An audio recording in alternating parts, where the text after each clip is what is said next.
Dave, Silicon Valley companies that are on a solid growth trajectory like SurveyMonkey almost always go public. You're about to raise a very large amount of money without going public. Why? We thought if we could get the benefits for our investors and employees of getting them cash for their shares without having to go public, it was going to be better for them, better for the company. We're going to be able to operate the company, make better long-term decisions, and we just didn't need the things that going public have traditionally provided for companies. And what are good reasons for going public? I think there are a lot of good reasons for a company to go public. I mean, I think you need capital, which we generate a lot of cash, so we don't need capital. You need a currency to do acquisitions. We've been able to do lots of acquisitions with our cash and debt financing. And the branding event helps you sell more of your product, and I think that's been really true for a lot of great companies. I think it's been a huge boon to like LinkedIn, for example.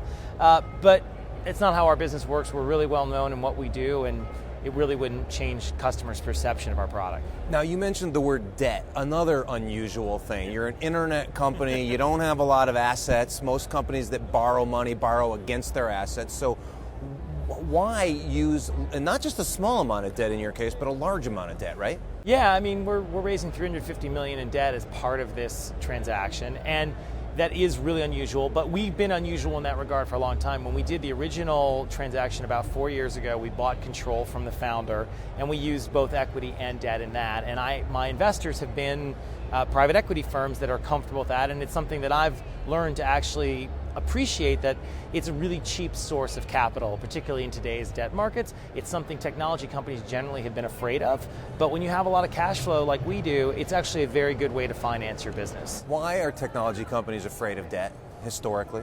I think historically, people worried about things changing dramatically. People worried that if you had debt and you needed to make changes to your business, you couldn't do it fast enough. You wanted to invest in growth. You wanted to have access to sort of fast, ready equity capital. Debt, when you need to change things, there's a little more work to do to change things. And you can't really use debt to spend more money. You can use debt to buy back shares. You can use debt to do acquisitions.